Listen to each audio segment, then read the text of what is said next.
जय माता दी। तो माँ जगदम्बा के चरणों का ध्यान करते हुए देवी भागवत पुराण का अध्याय 18 और 19 की कथा का श्रवण करते हैं, जिसमें हम जानेंगे ब्रह्मा, विष्णु और महेश का विभिन्न लोकों में जाना तथा अपने ही सदस्य अन्य ब्रह्मा, विष्णु, महेश को देखकर आश्चर्यचकित होना और देवलोक का दर्शन करना। ब्रह्मा जी बोले, मन के समान वेग से उड़ने वाला वह विमान जिस स्थान पर पहुंचा, वहां जब हमने जल नहीं देखा तब हम लोगों को महान आश्चर्य हुआ। उस स्थान के वृक्ष सभी प्रकार के फलों से लदे हुए और कोकिलों की मधुर ध्वनि से गुंजायमान थे। वहां की भूमि, पर्वत, वन और उपवन ये सभी सुरम्य दृष्टिगोचर हो रहे थे। उस स्थान पर स्त्रियां, पुरुष, पशु, बड़ी नदियां, बावलियां, कुएं, तालाब, पोखरे तथा झरने इत्यादि बह रहे थे। वहां भव्य 4 दीवारों से घिरा हुआ एक मनोहर नगर था, जो यज्ञशालाओं तथा अनेक प्रकार के दिव्य महलों से सुशोभित था। तब उस नगर को देखकर हम लोगों की ऐसी प्रतीति हुई, यही स्वर्ग है। और फिर हम लोगों की यह जिज्ञासा हुई कि इस अद्भुत नगर का निर्माण किसने किया। उस समय हम लोगों को बड़ा आश्चर्य हुआ कि हम लोगों ने आखेटक के उद्देश्य से वन में जाते हुए एक देवतुल्य राजा को देखा। उसी समय हम लोगों को जगदम्बा भगवती भी विमान पर स्थित दिखाई पड़ी। थोड़ी ही देर बाद हमारा विमान वायु से प्रेरित होकर आकाश में उड़ने लगा और मुहूर्त भर में वह पुनः एक अन्य सुरम्य देश में पहुंच गया। वहां पर हम लोगों को अत्यंत रमणीक नंदनवन दृष्टिगत हुआ, जिसमें पारिजात का वृक्ष छाया को आश्रय लिए हुए कामधेनु की स्थिति थी। कामधेनु के समीप ही 4 दांतों वाला ऐरावत हाथी विद्यमान था और वहां मेनका और अप्सराओं के समूह अपने नृत्यों तथा गानों में विविध भूमिकाओं का प्रदर्शन करते हुए अनेक प्रकार की क्रीडाएं कर रहे थे। वहां मंदार वृक्ष की वाटिकाओं में सैकड़ों गंधर्व, यक्ष और विद्याधर गा रहे थे और रमण कर रहे थे। वहां पर इंद्र भगवान की इंद्राणी के साथ दृष्टिगोचर हुए। स्वर्ग में निवास करने वाले देवताओं को देखकर हमें परम विस्मय हुआ। वहां पर वरुण, कुबेर, यम, सूर्य, अग्नि तथा अन्य देवताओं को स्थित देखकर हम आश्चर्यचकित हुए। उसी समय उस सुसज्जित नगर से वह राजा निकला। देवताओं के राजा इंद्र की भांति पराक्रमी वह राजा धरातल पर पालकी में बैठा था। वह विमान हम लोगों को लेकर द्रुत गति से बढ़ा। तदनंतर हम लोगों को अलौकिक ब्रह्मलोक में पहुंच गए, जहां पर सभी देवताओं से नमस्कृत ब्रह्मा जी को विद्यमान देखकर भगवान शंकर एवं विष्णु विस्मय में पड़ गए।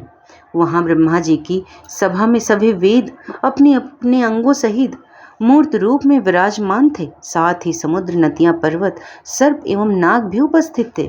तत्पश्चात भगवान विष्णु और शंकर ने मुझसे पूछा, हे चतुर्मुख, ये दूसरे सनातन ब्रह्मा कौन है? तब मैंने उनसे कहा कि मैं सबके स्वामी तथा सृष्टिकर्ता इन ब्रह्मा को नहीं जानता। हे ईश्वरों, मैं कौन हूँ, ये कौन है और हम दोनों का क्या प्रयोजन है, इसमें मैं भ्रमित हूँ। थोड़ी ही देर में वह विमान पुनः मन के सदृश वेग से आगे की ओर बढ़ा। तत्पश्चात वह विमान यक्ष गणों से सुशोभित मंदार वृक्ष की वाटिकाओं के कारण अति सुरम्य सुख और कोयलों की मधुर ध्वनि से गुंजित, वीणा और मृदंग आदि वाद्य यंत्रों की मधुर ध्वनि से निनादित सुखदायक तथा मंगलकारी कैलाश शिखर पर पहुंचा। उस शिखर पर जब वह विमान पहुंचा, उसी समय वृषभ भर आरूढ़, पंचमुख, 10 भुजाओं वाले, मस्तक पर अर्धचंद्र धारण किए हुए भगवान शंकर अपने दिव्य भवन से बाहर निकले। उस समय वे व्याघ्र चर्म पहने हुए तथा गज चर्म ओढ़े हुए थे। महाबली गजानन, श्री गणेश तथा खड़ानन कार्तिकेय उनके अंगरक्षक के रूप में विद्यमान थे। भगवान शंकर के साथ चल रहे उनके दोनों पुत्र अतीव सुशोभित हो रहे थे। नंदी आदि सभी प्रधान शिवगण जय घोष करते हुए भगवान शिव के पीछे पीछे चल रहे थे। हे नारद, वहां अन्य लोगों तथा शंकर को मृत्तिका ओस सहित देखकर हम लोग विस्मय में पड़ गए और ये मुने मैं संशयग्रस्त हो गया। थोड़ी ही देर में वह विमान उस कैलाश शिखर से वायु गति से लक्ष्मीकांत भगवान विष्णु के वैकुंठ लोक में जा पहुंचा। हे पुत्र, मैंने वहां अद्भुत विभूतियां देखी। उस अति रमणीय नगर को देखकर भगवान विष्णु विस्मय में पड़ गए। उसी समय कमल लोचन भगवान विष्णु अपने भवन से बाहर निकले। उनका वर्ण अलसी के पुष्प की भांति श्याम था तथा वे पीताम्बर धारण किए हुए थे। उनकी 4 भुजाएं थी। वे पक्षीराज गरुण पर आरूढ़ थे और दिव्य अलंकारों से विभूषित थे। भगवती लक्ष्मी उन्हें सुख चौवर डुला रही थी। उन सनातन भगवान विष्णु को देखकर हम सभी को महान आश्चर्य हुआ। तदनंतर परस्पर एक दूसरे को देखते हुए हम लोग अपने अपने श्रेष्ठ आसनों पर बैठे। इसके बाद वह विमान वायु सदृश द्रुत गति से पुनः चल पड़ा। कुछ ही क्षणों में वह विमान मधुर जल वाले ऊंची ऊंची लहरों वाले नानाविध जल जंतुओं से युक्त तथा चंचल तरंगों से शोभायमान अमृत सागर के तट पर पहुंच गया। उस सागर की तट पर विभिन्न पंक्तियों में नाना प्रकार के विचित्र रंगों वाले मंदार एवं पारिजात आदि वृक्ष शोभायमान थे। वहां मोतियों की झालरें तथा अनेक प्रकार के पुष्पहार शोभा में वृद्धि कर रहे थे। समुद्र के सभी ओर अशोक, मौलसिरी, कुरम्बक आदि वृक्ष विद्यमान थे। उसके चारों ओर चिंता कर केतकी तथा चंपक पुष्पों की वाटिकाएं थी, जो कोयलों की मधुर ध्वनियों से गुंजित तथा नाना प्रकार की दिव्य सुगंधि से परिपूर्ण थी। उस जल स्थल पर भरे गुंजार कर रहे थे। इस प्रकार वहां का दृश्य परम अद्भुत था। उस द्वीप में हम लोगों ने दूर से ही विमान पर बैठे बैठे शिव जी के आकार वाले एक मनोहर तथा अत्यंत अद्भुत पलंग देखा, जो रत्नमालाओं से जड़ा हुआ था और नाना प्रकार के रत्नों से विभूषित था। उस पलंग पर अनेक प्रकार के रंगों वाली आकर्षक चादरें मिली, जिसमें वह पलंग इंद्रधनुष के समान सुशोभित हो रहा था। उस भव्य पलंग पर एक दिव्यांगना बैठी हुई थी। उस देवी ने रिक्त पुष्पों की माला तथा रक्तांबर धारण किया था। उसने अपने शरीर में लाल चंदन का लेप कर रखा था। लालिमापूर्ण नेत्रों वाली वह देवी असंख्य विधयुक्ति कांति से सुशोभित हो रही थी। सुंदर मुख वाली रक्तिम अधर से सुशोभित लक्ष्मी से करोड़ों गुना अधिक सौंदर्य शालिनी वह स्त्री अपनी कांति से सूर्यमंडल को दैत्य भी मानो तिरस्कृत कर रही थी। वरफास अंकुश और अभय मुद्रा को धारण करने वाली तथा मधुर मुस्कान युक्त वे भगवती भुवनेश्वरी हमें दृष्टिगोचर हुई, जिन्हें पहले कभी नहीं देखा गया था। हिंकार बीज मंत्र का जप करने वाली पक्षियों का समुदाय उनकी सेवा में निरंतर रत था।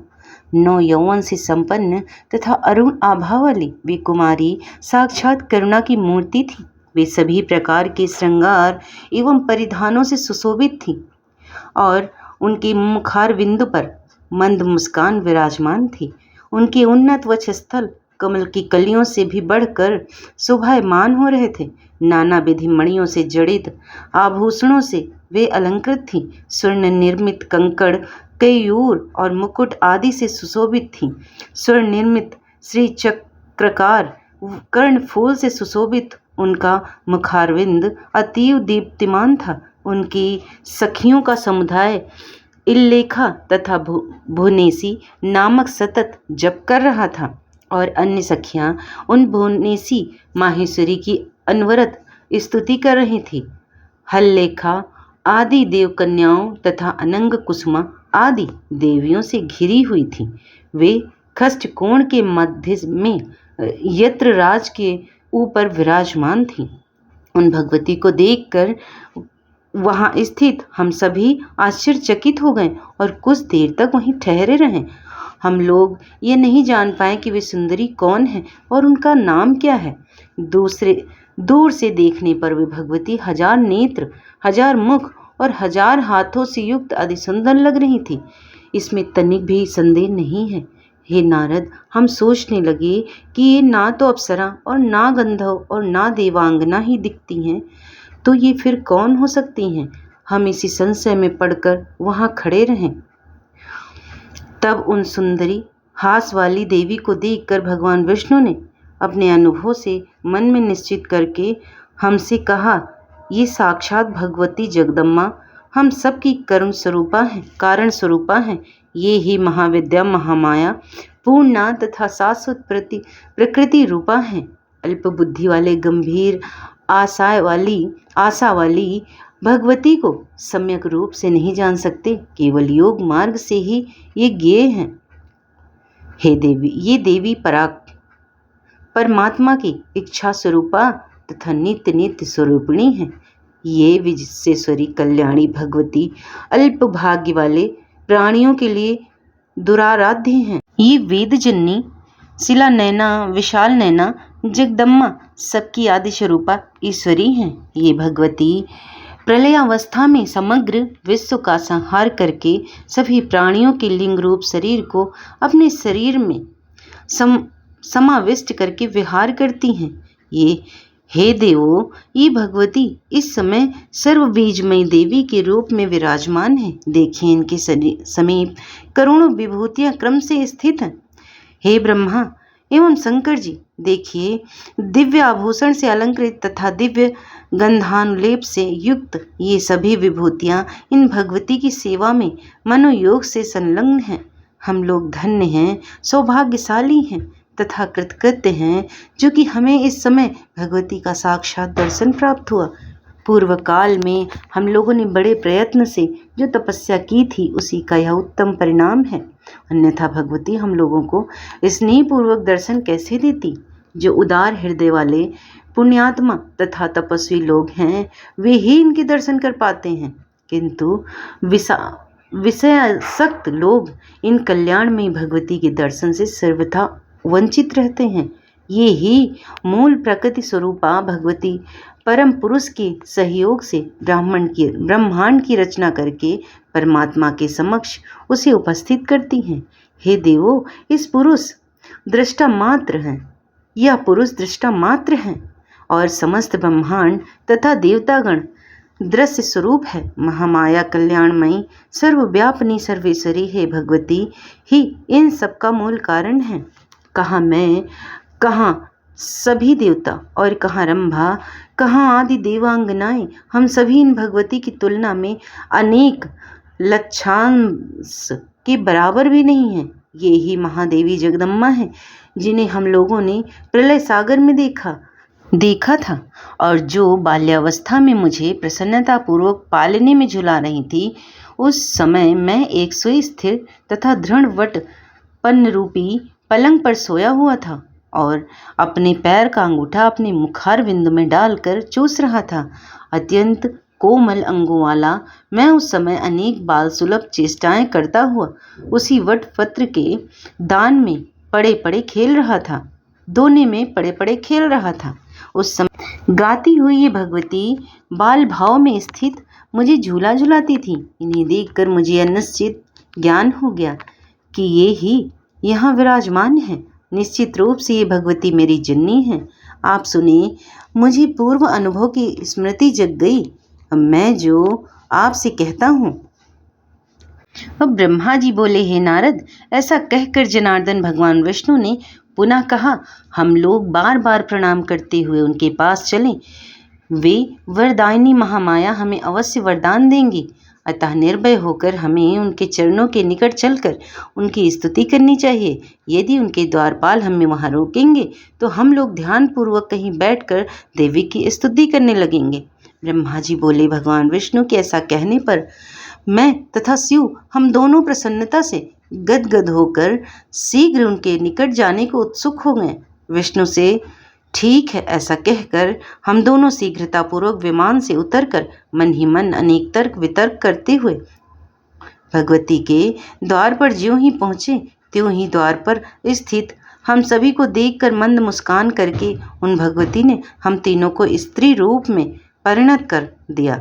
हम लोग नाना प्रकार के भूषणों से अलंकृत रूपवती युवती बन गए और अत्यंत आश्चर्यचकित होकर उन महामाया भगवती के पास पुनः गए। स्त्री के वेश में हम लोगों को अपने चरणों के निकट देखकर अत्यंत मनोहर रूप वाली उन देवी ने हम लोग को ऊपर कृपा दृष्टि डाली। उस समय महामाया भगवती को प्रणाम करके स्त्री वेशधारी तथा दिव्य वस्त्राभरण धारण किए हम तीनों परस्पर एक दूसरे को देखते हुए उनके सामने खड़े रहे।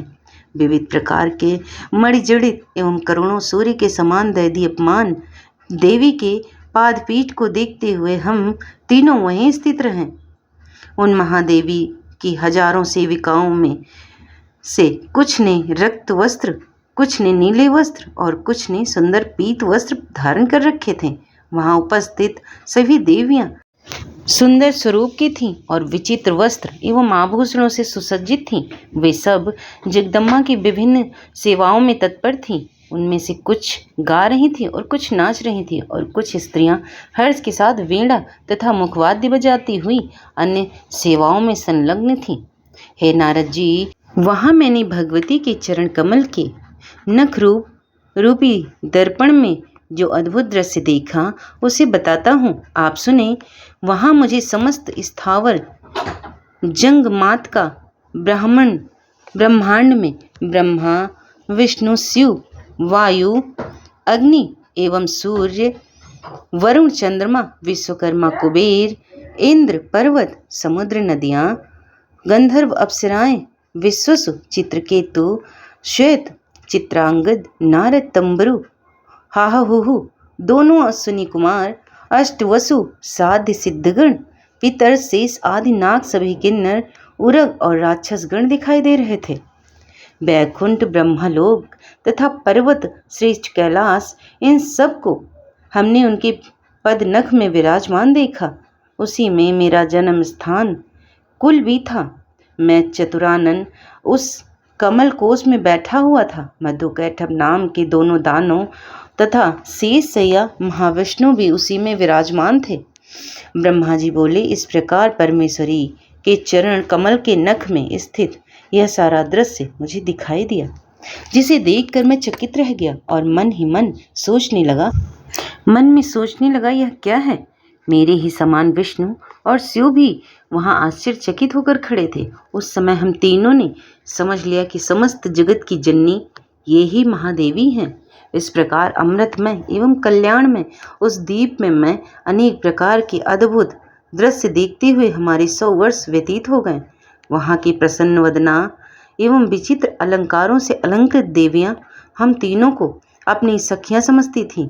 हम लोग भी उनके स्नेहपूर्ण साध्य व्यवहार से मुग्ध थे तथा उनके मनोरम भावों को देखकर अतीव प्रसन्न थे। एक बार नारी रूप में स्थित भगवान विष्णु महादेवी भगवती श्री भुवनेश्वरी की स्तुति करने लगे। श्री भगवान बोले, प्रकृति एवं विधात्री देवी को मेरा निरंतर नमस्कार है। कल्याणी, कामप्रदा, वृद्धि तथा सिद्धि देवी को मेरा बारंबार नमस्कार है। सच्चिदानंद स्वरूपिणी तथा संसार की योगिनी स्वरूपा देवी को नमस्कार है। आप पंचकृत्य विधात्री तथा श्री भुवनेश्वरी देवी को बारंबार नमस्कार है। समस्त संसार की एकमात्र अधिष्ठात्री तथा कूटर स्थरूपा देवी को बारंबार नमस्कार है। अर्धमात्रा की अर्थभूता एवं बारंबार नमस्कार है। हे जननी, आज मैंने जान लिया कि यह समस्त विश्व आप में ही समाहित है तथा संपूर्ण ब्रह्मांड की सृष्टि एवं संसार भी आप ही करती हैं। इस ब्रह्मांड के निर्माण में आपको विस्तृत प्रभाव वाली शक्ति ही मुख्य हेतु है। अतः मुझे यह ज्ञात हो गया कि आप ही संपूर्ण लोक में व्याप्त हैं। इस सत एवं असत संपूर्ण जगत का विस्तार करके उस शिव पुरुष को यथा समय आप इसे समग्र रूप से प्रस्तुत करती हैं। अपनी प्रसन्नता के लिए 16 तत्वों तथा महदादि अन्य 7 तत्वों के साथ आप हमें इंद्र जाल के समान प्रतीत होती हैं। हे जननी, आपसे रहित यहाँ कोई भी वस्तु दिखाई नहीं देती। आप ही समस्त जगत को व्याप्त करके स्थिर रहती हैं। बुद्धिमान पुरुषों का कथन है कि आपकी शक्ति के बिना वह परम पुरुष कुछ भी करने में असमर्थ हैं। आप अपनी कृपा भाव से संसार का कल्याण करती हैं। हे देवी, आप ही अपने तेज से सृष्टि काल में संपूर्ण जगत को उत्पन्न करती हैं तथा प्रलय काल में इसका शीघ्र ही संहार कर डालती हैं। हे देवी, आपकी वैभव की लीला चरित्र को भली भांति जानने में असमर्थ है। हे जननी, मत्तु कैटम नामक दोनों दानवों से आपने हमारी रक्षा की है। आप ही हम लोगों को अपने अनेक विस्तृत लोक दिखाएं तथा अपने अपने भवन में हमें परमानंद का अनुभव कराया। हे भवानी, यह आपके दर्शन का ही महान प्रभाव है। हे माता, जब मैं विष्णु, शिव तथा ब्रह्मा भी आपके अपूर्व चरित्र को जानने में समर्थ नहीं है, तब अन्य कोई कैसे जान सकेगा। हे महामाई भवानी, आपके रचे हुए इस ब्रह्मांड प्रपंच में ना जाने कितने ब्रह्मांड भरे पड़े हैं। हम लोगों ने आपके इस लोक में अद्भुत प्रभाव वाले दूसरे विष्णु, शिव तथा ब्रह्मा को देखा है। हे देवी, क्या ये देवता अन्य लोकों में नहीं होंगे? हम लोग आपकी इस अद्भुत महिमा को कैसे जान सकते हैं? हे जगदम्ब, हम लोग आपके चरण में मस्तक झुकाकर यही याचना करते हैं कि आपका यह दिव्य स्वरूप हमारे हृदय में सदा विराजमान रहे, हमारे मुख से सदा आपका ही नाम निकले और हमारे नेत्र प्रतिदिन आपके चरण कमलों के दर्शन पाते रहें। हे माता, आपकी यह भावना हमारे प्रति सर्वदा बनी रहे कि ये सब हमारे सेवक हैं और हम भी सर्वथा आपके मन से अपनी स्वामिनी समझते रहें। हे आए इस प्रकार हमारा और आपका माता पुत्र का अन्य संबंध सर्वदा बना रहे। हे जगदम्बिके, आप समस्त ब्रह्मांड प्रपंच को पूर्ण रूप से जानती हैं, क्योंकि जहाँ सर्वज्ञ ज्ञाता को समाप्ति होती है उसकी अंतिम सीमा आप ही हैं। हे भवानी, मैं पामर कह ही क्या सकता हूँ। आपको जो उचित लगे आप वह करें, क्योंकि सब कुछ तो आप ही के संकेत पर होता है। जगत में ऐसी प्रसिद्धि है कि ब्रह्मा सृष्टि करते हैं, विष्णु पालन करते हैं और रुद्र संहार करते हैं, किंतु हे देवी, क्या यह बात सत्य है? हे अजय, सच्चाई तो यह है कि आपकी इच्छा से तथा आप से शक्ति प्राप्त कर हम अपना अपना कार्य करने में समर्थ हो पाते हैं। हे गिरिजे, वह पृथ्वी इस जगत को धारण नहीं करती, अपितु आपकी आधार शक्ति ही इस समस्त जगत को धारण करती है। हे वरदे, भगवान सूर्य भी आपके ही आलोक से युक्त होकर प्रकाशमान हैं। इस प्रकार आप विरजा रूप से इस संपूर्ण जगत के रूप में सुशोभित हो रही हैं। ब्रह्मा में मैं, विष्णु तथा शंकर, हम सब आपके ही प्रभाव से उत्पन्न होते हैं। जब हम नित्य नहीं हैं, तो फिर इंद्र आदि प्रमुख देवता कैसे नित्य हो सकते हैं? समस्त चराचर जगत की जननी तथा सनातन प्रकृति रूपा आप ही नित्य हैं। हे भवानी, आपकी सानिध्य में आने पर आज मुझे ज्ञात हो गया कि आप मुझ पर, पुराण पुरुष पर सर्वदा दया भाव बनाए रखती हैं। अन्यथा मैं अपने को सर्वव्यापी, आदि रहित, निष्काम ईश्वर तथा विश्वात्मा मान बैठता और अहंकार युक्त होकर सदा के लिए तमोगुणी प्रकृति वाला हो जाता। आप निश्चय ही सदा से बुद्धिमान पुरुषों की विद्या तथा शक्तिशाली पुरुषों की शक्ति, आप इस मनुष्य लोक में कीर्ति, कांति, कमला, निर्मला तथा तुष्टि स्वरूपा हैं तथा प्राणियों को मोक्ष प्रदान करने वाली विरक्त स्वरूपा हैं। आप वेदों की प्रथम कला गायत्री हैं तथा आप ही स्वाहा, सुधा, सगुणा तथा अर्ध मात्रा भगवती हैं। आपने ही देवताओं और पूर्वजों के संरक्षण के लिए आगम तथा निगम की रचना की है। जिस प्रकार पूर्ण महासमुद्र की विस्तृत तरंगें तथा समुद्र का ही अंश होती हैं, उसी प्रकार आदि अंत से हीन निष्कलंक ब्रह्मा के जीव रूपी अंशों को मोक्ष प्राप्त कराने के उद्देश्य से ही आपने संपूर्ण जगत प्रपंच का निर्माण किया है। जीवों को जब यह विदित हो जाता है कि संपूर्ण विश्व प्रपंच आप ही का कृत्य है, तब अमित प्रभाव वाली आप उसका उपसंहार कर देती हैं और अपने द्वारा किए गए मिथ्या रहस्यपूर्ण कार्य पर उसी प्रकार प्रमुदित होती हैं जिस प्रकार मनोहारी नाटक की रचना पर सफल नट संतुष्ट होता है। हे अंबिके, आप ही इस मोह माया तथा भवसागर में मेरी रक्षा करती हैं। राग द्वेष आदि द्वंद्वों के कारण अत्यंत कष्टदायक तथा सुखप्रद मिथ्या अनंत अंत काल में मेरी रक्षा कीजिए। मैं आपकी शरणागत हूँ। हे देवी, आपको नमस्कार है। हे महाविद्य, मैं आपके चरणों में नमन करता हूँ। हे सर्वार्थदात्री शिवे, आप ज्ञान रूपी प्रकाश रूप से मेरे हृदय को आलोक प्रदान कीजिए। तो प्रिय भक्तजनों, आज का अध्याय यहीं पर समाप्त होता है। और अगर थोड़ा भी अच्छा लगे तो प्लीज़ चैनल को लाइक शेयर सब्सक्राइब कर लेना। धन्यवाद।